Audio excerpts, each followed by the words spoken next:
Herman Webster Mudgett, also known as Henry Howard Holmes, was the third child of Levi Horton Mudgett and Theodate Page Price in Gilmanton, New Hampshire. His family was highly religious, and allegedly his father was a strict disciplinarian and an alcoholic. So I'm not sure how religion and alcoholic go, how that works out, but apparently that is a thing. But, I can see how it'd be a little depressing for Herman to dodge the flying whiskey bottle with his old man every night, but I'm pretty sure his old man had no time for that. And the beatings definitely continued until his morale improved, or the old man passed out and puked and, just laid there in his own piss. Now, Herman was a smart kid, but big brains, they tend to attract big fists, and usually from your bullies. Herman would get bullied often, and they eventually figured out that Herman had a bit of a phobia about going into the local doctor's office. Being the ever helpful cunts that they were, his bullies stuffed Herman into a room with a human skeleton. So at first this freaked Herman the hell out, but then he became intrigued by the bones and the concept of death in general. I can see we have a new chaos agent working here. So much so that he took to chopping up the local wildlife as a hobby. In 1884, Herman graduated from the University of Michigan's medical school. Aside from learning the human body's ins and outs, Herman learned another vital lesson, pulling off massive frauds that made his bank account blow the hell up. While he was at the university, Herman had access to corpses stored in the lab. He had the bright idea of stealing the corpses, disfiguring them, taking out insurance policies on them, and then claimed that they had been accidentally killed so he could collect the cash. You have to admit that it was an extremely creative way to pay off those student loans while sipping Merlot all night, but keep what he did in mind because it's the building blocks of things to come. Now, a few years after Michigan, Herman would work odd jobs and run various scams on the side. One of the gigs Herman did was as a pharmacist at a drugstore in Philadelphia. While working that store, a young boy died from taking medicine purchased there. Now, I couldn't find any evidence that Herman was directly responsible for that incident, but having a reputation as a killer pharmacist was not something that you wanted on your resume. So, of course, he denied everything, closed up shop, and headed to Chicago. Before he left, he decided to get rid of the besmirched and goofy-ass name of Herman Mudgett and change his name to Henry Holmes. And, of course, having the H in the middle, he would be Triple H. So if you're thinking about the rest of it right now, about the same with me too.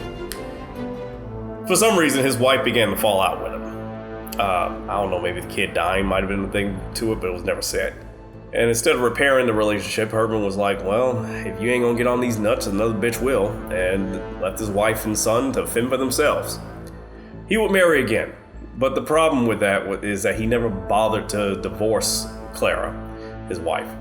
So it may have just slipped his mind, and maybe he just didn't give a fuck. But I didn't want you wondering what happened to her, because he didn't kill her or anything, so don't worry about that part. But he's about to do a whole lot of that coming right up.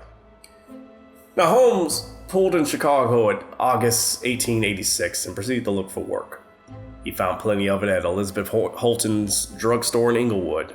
Her husband happened to be suffering from cancer, so Miss Holton was thrilled to have another pair of hands to work at the store. Now, Holmes was a charmer, and he managed to convince her to let him buy the store. Now, I'm assuming it probably went like this, like, hey, I'll buy this store. I know your old man's, he's on the down and out. So I'll tell you what I do. You go ahead and live at the top of the store, because this is how a lot of these places were set up back in the day. You have the business on the lower floor, and you'd have the people living at the top. So I guess the deal is that he would buy the store, run it, but she could still stay there even if the old man died, right? Now, of course, it wouldn't be long before she realized she fucked up. And eventually the old man died. But once he died, Holmes promptly murdered her. And when anybody asked about where she was off to or what happened to her, he was like, she might be out in California. Maybe she found a hot pool boy. I have no idea. Get the fuck out of my store. Now that the evil mastermind had his home base, he purchased the lot next door and built a 3-story block-fast building that the plebs in the neighborhood called the Castle. Because, poor people think anything that's more than one room is a castle. I mean, just fucking peasantry. But the building project timing couldn't have been better, because the 1893 World Fair was just around the corner, and there was money to be made by renting out rooms to tourists. But Holmes had a more sinister idea in mind. With the ground floor containing Holmes' drugstore and other stores, the upper levels held his office and a maze of rooms with angled hallways, doors that opened into brick walls, and stairs that didn't go anywhere. It was bizarre as hell, and that's what Holmes wanted. He wanted his castle to be completely known only to him. So the place was constructed by multiple builders, and no one really knew the layout. He was just calling random guys. They built like one section of it, and they tell them to peace out. And the only person who knew the layout was Holmes. Once the castle was finished, Holmes went around hiring employees and making them take out life insurance policies on themselves, with Holmes paying for the insurance but also being the beneficiary. I don't know why anyone would sign up for this deal while having your boss as your beneficiary. Makes no sense to me, but I don't know, 1800s logic, I guess. Eventually, he started to bring employees, hotel guests, and lovers into the hidden areas of the castle, and the shitstorm commenced.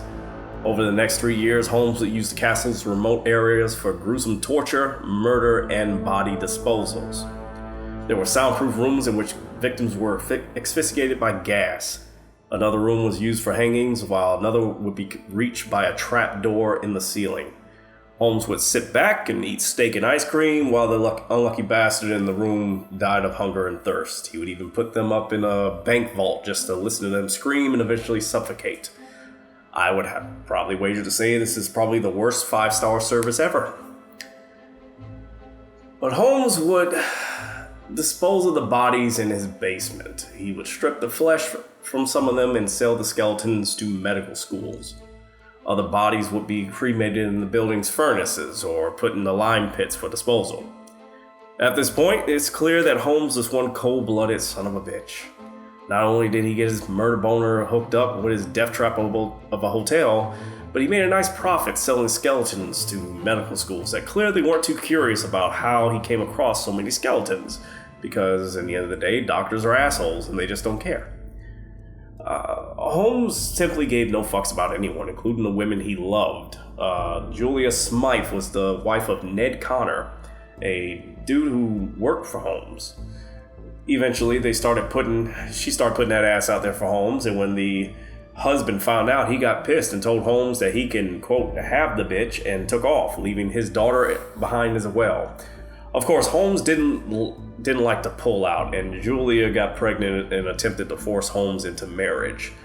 Being a proper fellow, Holmes agreed, but with the caveat that Julia would get an abortion because paying for kids sucks ass when you just wanted to get that booty. He even said that he would do it for her. I can tell you right now that probably been a bad idea. But on second thought, he opted to abort the shit out of Julia instead by overdosing her with chloroform and killed her daughter as well.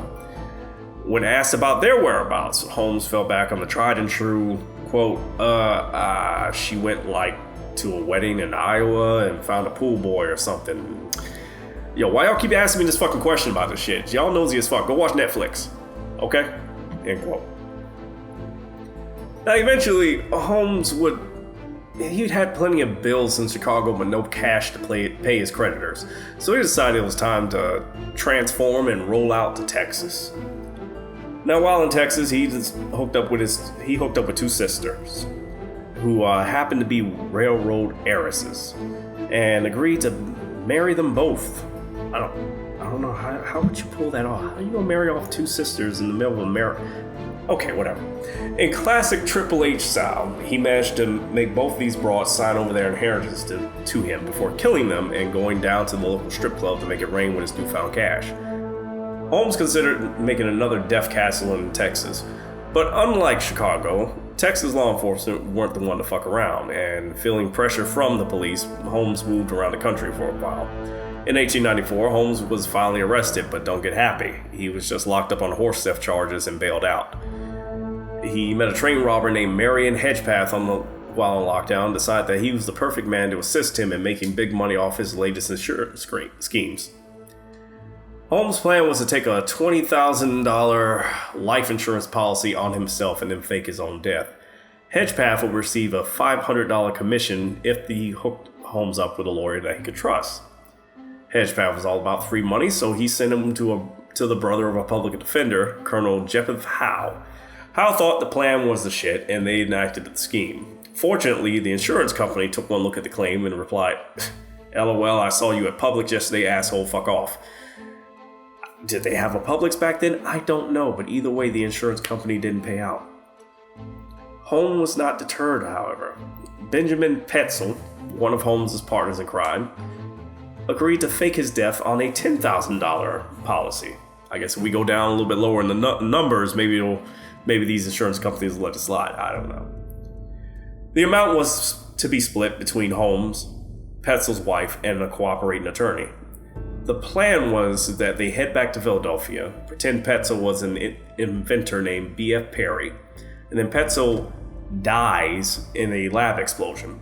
Holmes would supply the body, and bada bing, bada boom, fuck you, pay us. It was a perfect plan. It was even more perfect when Holmes decided to just kill Petzel off instead, thus negating the need to find another body to fill in for the explosion. Holmes talked Petzel's old lady into letting 3 of her 5 kids stay with him. Why you would do that, lady? I don't know, what the fuck. And lied to her about her husband's whereabouts. As far as she knew, he was anywhere from London to South America, which basically means she has no idea. Eventually, he wouldn't tell her about the children either. He'd just be like, I don't know where they at either. They're just everywhere. They traveled separately but parallel to each other across the northern US and Canada. While in Toronto, Holmes must have decided to drag around those kids, slowing him down. So he stuffed 2 of them, the girl Alice and Nellie, into a trunk, drilled a hole in the lid, and proceeded to gas them until they suffocated. He then buried their new bodies in the basement of the house he was renting at the time. He used drugs purchased from a local pharmacy to kill the boy, Howard, and chopped up his body before burning it in the fireplace. Now, this story got a little rough, but Holmes' plans had a significant flaw that he completely forgot about: marrying Hedgepath. Holmes forgot or neglected to pay Hedgepath off, and Hedgepath started snitching his ass off in retribution. Another thorn in Holmes' side was that Pinkerton detectives were tracking him over that horse theft in Texas. They eventually found him and took him into custody in Boston in 17 November 1894. A janitor for the castle informed the police that he was never allowed to clean the place's upper levels, so the police decided it was time to head in and investigate the site. Over the next month, they found bodies in the lime pits, scratch marks in the vault, dissection tables, and bloody clothing. A janitor is probably the truest hero of this whole tale. The triple threat, H.H. Holmes, was finally behind bars. Chicago PD questioned him about his murder house, and Philly PD wanted to know about Benjamin Petzel and his children. Once the body of the children were discovered in Toronto by Detective Frank Gayer, that's when Holmes knew he fucked up. H.H. Holmes was tried for the murder of Benjamin Petzel and sentenced to death. The total amount of the murders attributed to Holmes varies from 20 to 100 and maybe even 200 kills, based on missing persons reports and witnesses seeing people go into the motel but never coming out. Holmes personally confessed to killing approximately 27 people, but only 9 victims were officially confirmed. Hertz Papers paid Holmes $7,500 for his post-trial confessions, so at least we know Holmes could buy a lot of honey buns, cigarettes, and butt sex in the prison commissary. I mean, why is that unusual? Booty is very costly in prison. Just ask the booty warrior.